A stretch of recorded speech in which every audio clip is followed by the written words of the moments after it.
Putnam County Port Authority is a public corporation established to develop and manage port facilities in Putnam County, Florida. Created in 1967 by Florida Law 67-1967.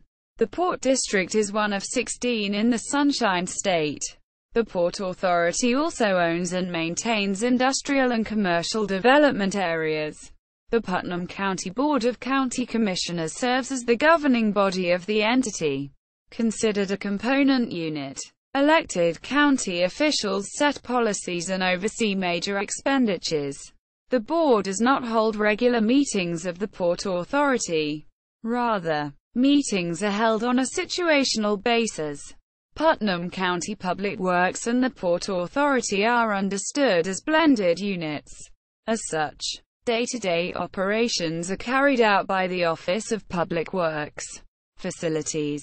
Barge Port, located in Palatka, is a port facility and industrial development area situated alongside the St.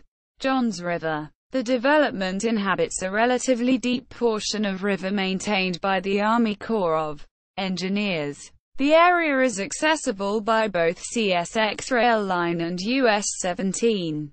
Putnam County Business Park is a 257-arch commercial development also located in Palatka. The property is directly adjacent to Palatka Municipal Airport and is proximal to both Putnam Community Medical Center and St. Johns River State College.